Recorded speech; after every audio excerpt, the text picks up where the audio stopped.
What is going on, guys? So today we're going to be going over the October 17th update system changes for Blade and Soul. Ton of new changes coming. I just want to highlight some of the key things that I feel like are going to be important to the game.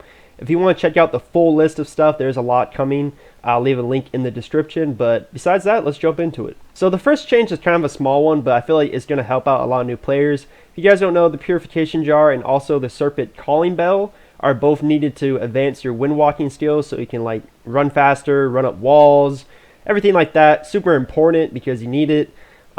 Really the only two ways to get them right now is either from the marketplace or to craft them. Both are not really great ways for a new player. You can farm, I believe, like Cinderlands from the mobs to get some of the drops for the Serpent Calling Bell, but the drop rate is like ridiculously low. Like it's like freaking like 0.5%, some crazy low drop rate. So not really viable for a new player. What they're going to be doing is actually adding them to some vendors. So for the Serpent Calling Bell, if you want to purchase it now, you can go to the Cinderlands in the Tresset Springs, and it's going to be 50 copper, which is super cheap compared to actually the marketplace, which is 1 gold.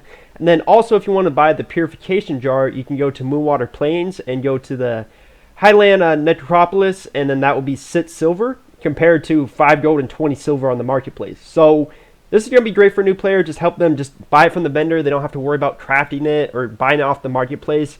Also, if you do have these left over and you don't feel like, donating these to new players, you want to make some gold off it, make sure you sell them now, because after the update, no one is going to buy a Purification Jar for like 5 gold when you can buy it for 60 silver. So make sure you sell them if you want to. I just feel like this is a great change because I can't tell you how many new players I see in the faction chat be like, how can I get a Purification Jar? How can I get a Serpent Calling Bell? And majority of the time, I'll actually just go and like buy it for them off the marketplace, especially the Calling Bell because it's only like 1 gold. But this is awesome that now they just get it off a merchant. This next change is actually pretty big. What they're going to be doing is adding sealed versions of the Vortex Temple and the Silent Keep badge materials. So for example, the Frostborn Orb, Heart of the Great Thrall, and also the Iron Conqueror's Medallion all can be sealed versions drop now from these raids. So basically what happens is if you get sealed versions, you can put it up on the marketplace. So this is great for someone who, for example, maybe doesn't have a clan, they don't want to do Vortex Temple, maybe they're just like a dungeon grinder, well, they can just buy off F5. So that's always cool for the marketplace people. Also, it's great for raiders because, hey, if you're in like a clan, you can just sell the sealed version on the marketplace and split the gold with your clan members, unless you're a greedy clan leader and you keep it for yourself. But I feel like this is a fine change. I don't really mind this at all, especially since we already have the sealed husk and barb, the Ranzu upgrade material that you need. So might as well just put in the badge materials, and also we had it in the trove, so it's just like at this point just put it in. But yeah, you get the unsealed or the sealed, whatever one, both drop still. Drop chance overall is not changed, it's still the same. But yeah, I'm a fan of this change. I feel like it'll probably be like the Husk and Barb sealed versions where it'll be pretty damn expensive at first, but over time it will get lower and lower. Like the Husk right now, the sealed version is like 980 gold, and I remember when it was like 6,000, 7,000 gold. So I feel like it just will get lower and lower. But this is a cool option if you just happen to not want to run the raids. You can just buy it off the marketplace. This change actually ties into the legendary Mystic badges. Besides getting them from the sealed ways from the marketplace, you actually can get them from an exchange merchant. So if you have 1,000 gold and 450 healing cores saved up, you can go to the legendary tab in the coin exchange merchant and you just trade it in, and you can get whatever Vortex Temple or Silent Keep badge you need for your class. Keep in mind you actually need an achievement to do this, and the achievement is pretty demanding, honestly. So the one you'll need is one right here. So what you'll have to do is defeat Starstone Mines 50 times, Hollow's Heart 50 times, and Drowning Deeps 50 times, and this is all in hard mode. My main problem with this is really like anyone who doesn't have their Vortex Temple badge is probably not going to be running hard mode dungeons like freaking Drowning Deeps and Hollow's Heart and even Starstone Mines. I know someone's going to argue, well, I've done hard mode, with Hollow's Heart without my VT badge. Yeah, you can do it, but I don't think anyone's going to be like, hey guys, let's go run some hard mode Drowning Deeps 50 times for my Vortex Temple badge, when I could just run Vortex Temple itself and probably get it quicker, or just buy off the marketplace, which probably isn't going to be that expensive. So I really feel like this option is not very good, especially the 450 Helium cores is pretty pricey, but I just feel like anyone who doesn't have their Vortex badge is not going to be running these dungeons 50 times in hard mode. Like, they're pretty difficult, and I've never seen anyone doing these hard mode dungeons without their Vortex Temple badge. So I don't really think this is a great change. I feel like this is just an example of the same thing they did with the Black Tower Prisms, where you need helium cores and everything like that. It's just something that it's cool that they're making other ways to get these items besides just the raid exclusive. But it's just so out of touch. Like, it's not something no one's going to ideally do. Everyone's just going to be like, I'm not going to run these 50 times in hard mode. Like, I was freaking just buy it off the marketplace or just freaking pay for a carry run in Vortex Temple, and it'll be way quicker and easier. So I don't feel like this is a great option. I like the idea of it, but I don't feel like they executed it very well. Next change they're going to be doing is fixing the Oath Necklace that they messed up with the last patch. So last patch, what they did is they removed the stages for the Destiny Ring, Immortality Earring, and also the Oath Necklace. So unless you have like the old ones like myself, you can't upgrade them anymore. They just stay at this stage, aka no stages. And basically what they did is they actually nerfed the Oath Necklace. They took out 20 less attack power. It used to have 34 with the stages, and now it has only 14. And it's pretty hilarious because in that last patch notes, they actually stated that the Oath Necklace, the new one, would have the equivalent AP of a Stage 6 Oath Necklace. Now, the old Stage 6 Oath Necklace had around 34, 35 attack power, so obviously that wasn't the case. And the funny part is what they did is they actually just copy and pasted the Korean Oath Necklace and put it into our region, which has 14 attack power. So they actually really didn't put it up to the Stage 6 Oath Necklace. They just literally were lazy and just put a copy and paste. So that was pretty funny. I was laughing my ass off, but classic NCSoft things. But with this patch, they're like, oh, we kind of messed up because they kind of lied what they said they're going to do. So they're going to be buffing it back up to 20 more attack power. So it's going to have a total of 34 attack power. I do like this change because it was really stupid nerfing it. It made no sense with the stupid, transferring over the Korean one to our region. It doesn't fit with our region because we're so AP heavy. With the 34 attack power now, you actually can get to 1k AP pretty quickly. And I know AP isn't everything, but obviously everyone always asks for 1k AP or 1100 AP. So having AP to get into dungeons is pretty important, at least for F8. So I do like this for a new player. It helped them out a lot. A small change, but really they didn't change anything. They just kind of reverted what they did a mistake earlier. Just kind of funny that NCSoft did that. Another big change that they're going to be doing is actually adding Awaken stages to all the accessories that aren't the raid one. So Awaken stages 1 through 3. So every single accessory that isn't from the raid. So for example, Apex earring, Sky Pearl earring, bracelets, belts, gloves, all these are getting Awaken stages. So what this means is basically now you can evolve them past stage 10 for additional stats. They're kind of minuscale. They're not really that big. There was a meme on the Blade Soul Reddit where the Divine Dragon bracelet, like at Awaken stage 1, it had like freaking like 3 more critical damage. Like, it was just like so insignificant. But that's how the Awaken stages work, and it's really good for like the obviously like the raid gear, like the Vortex Temple necklace and everything like that. But really for the majority of these, I don't find them actually important at all, and I don't even recommend going to the Awaken stages. Like for example, the Divine Dragon bracelet or the Tiger bracelet, there's no point in taking these to the Awaken stages when literally you're just going to salvage them at stage 10, before you can use them for the offering for the new bracelets. To get, of course, like a cheaper route. As you can see here, you salvage them for the Red Dragon Orb thing. So I don't really see the point of doing those. Of course, for something like if you're a hardcore like 6v6 player, you probably want to get like the Awaken Stage 3 Starfire gloves. You probably want to get, I don't know, like the freaking Myth, or what is it, Wraithbringer ring. I think this is the PvP one. I don't really do PvP, but you can get this to the Awaken Stage 3 and stuff like that. Even the gloves, like the King gloves for PvE players, you can do that. But the majority of it, like, you're not going to be really taking these to the Awaken stages. I feel like it'd just be a waste of materials and gold and just effort. Also, another thing to mention that's just like really weird is, if you guys remember, I said earlier that they phased out the stages for the Destiny Ring, the Immortality Earring, and the Oath Necklace. No longer can upgrade them with their stages. But the weird thing is they actually added Awaken stages 1 through 3 to these, and you actually can't even buy these and upgrade them unless you have the old version. So if you have the old ones like myself, I could take this ideally to stage 10 and then to Awaken stage 1 all the way to 3. But number one, it's not even worth doing, because why would I waste the time and effort on that when I'm just going to get a BT accessory and replace it? The only reason why you would upgrade this to stage 10 is for the Red Dragon Orb. You're just going to salvage it.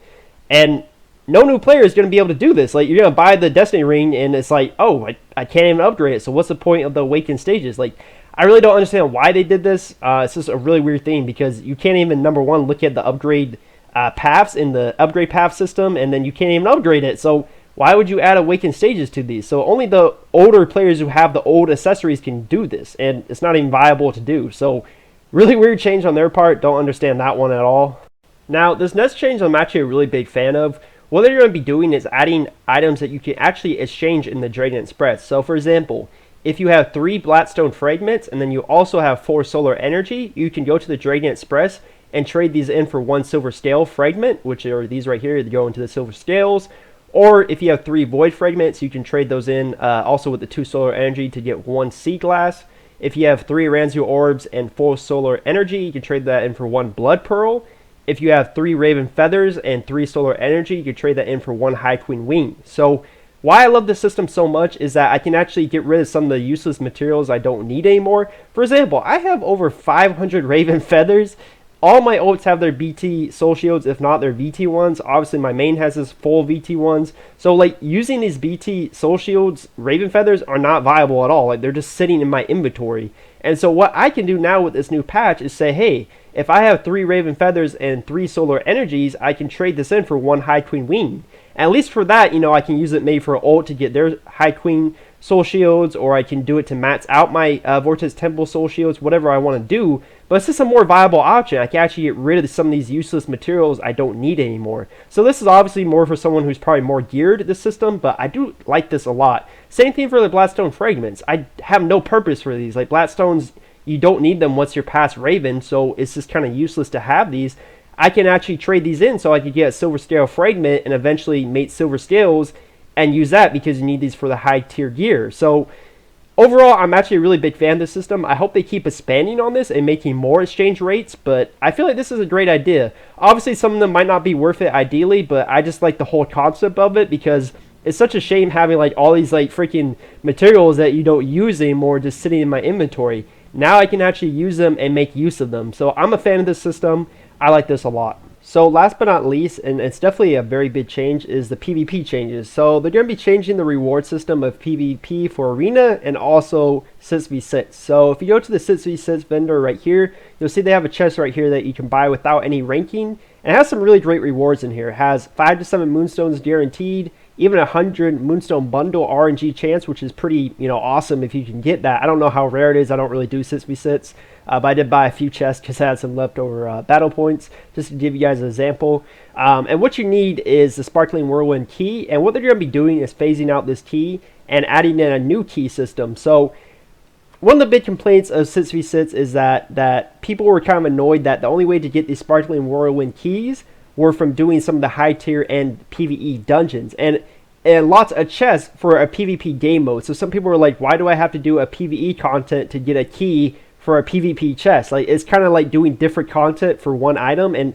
it really doesn't make sense. So they're going to be streamlining that and just making it easier. So now the keys will be available from various sources, from the daily challenge, the weekly challenge, and also the PvP daily quest. So different ways you could get it now, however you want to get it. It's just going to be easier because, some people didn't really have a ton of Sparkling Whirlwind keys like myself, and it was just kind of annoying because you get these chests from 6v6, but you don't have the keys to open them. So with this update, they're going to make it way easier to get these keys. Now, in terms of the rewards, it's a little interesting, and I haven't really decided if it's kind of like a nerf or a buff. I feel like it's kind of a nerf, honestly, but you can be the judge because I'm not really much of a PvPer. But basically, what they're doing is adding new chests depending on your ranking. So there's going to be a low tier chest, which has obviously the lowest amount of rewards. There's going to be another chest for silver, and then another chest for gold. Obviously, the higher tier you are, if you're gold ranking and you have the battle points for it and you can buy it, it's going to be the best rewards. In the live stream, they opened up some of the high tier chest, gold chest rewards in the live stream, and I saw that it was pretty decent. I mean, there's stuff like 16 moonstones dropping, 17 moonstones dropping. Also now it has moonstone crystals in it, so it's a little bit different than this chest. One of the biggest things I saw that it no longer has the 100 moonstone bundle in it, the RNG chance for that. Again, I don't know if that's a good or bad thing because it's one of those things is the 100 moonstone bundle like a super low drop rate that no one sees it. If that's the case, then it's really not that big of a deal.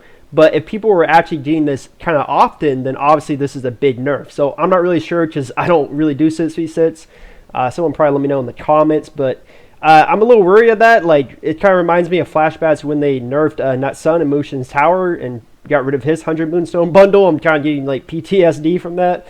But let me know what you guys think about this. But they are changing that, and they're also going to do it for Arena PvP too. So if you go to the vendor here, you'll see he has these different chests right now that give soul stones and stuff like that. it'll be the same type of thing. Higher tier rank, gold, silver will get different chests. You use the keys from the dailies, weeklies, however you want to get them, and unlock it. Again, some of the chests had actually moonstone crystals in them. No moonstones actually, which was kind of unfortunate, but had moonstone crystals, soulstone, stuff like that. So overall with this change, I feel like there's some good and bad to it. I haven't really decided my personal opinion on it yet. Some of the things I don't like is that they're kind of making the chests all RNG now. So like you see the bottom three where it's just a percentage, as you can see, like the bravery coin and stuff like that. All these chests now from the new patch, as they showed in the live stream, are all percentage. So I like when they show guarantee rewards. Like in this chest, it shows 5 to 7 moonstones, 2 to 3 soulstones. You're guaranteed that. You know you're getting in between there. When it's all percentage, you're like, what does that mean? Like, how much is the percentage for a silver ranking? How much is the percentage for a gold ranking? Like, we don't know. It's all percentage. So I'm not really a fan of that change. Also, I don't like that they took out the 100 moonstone bundle.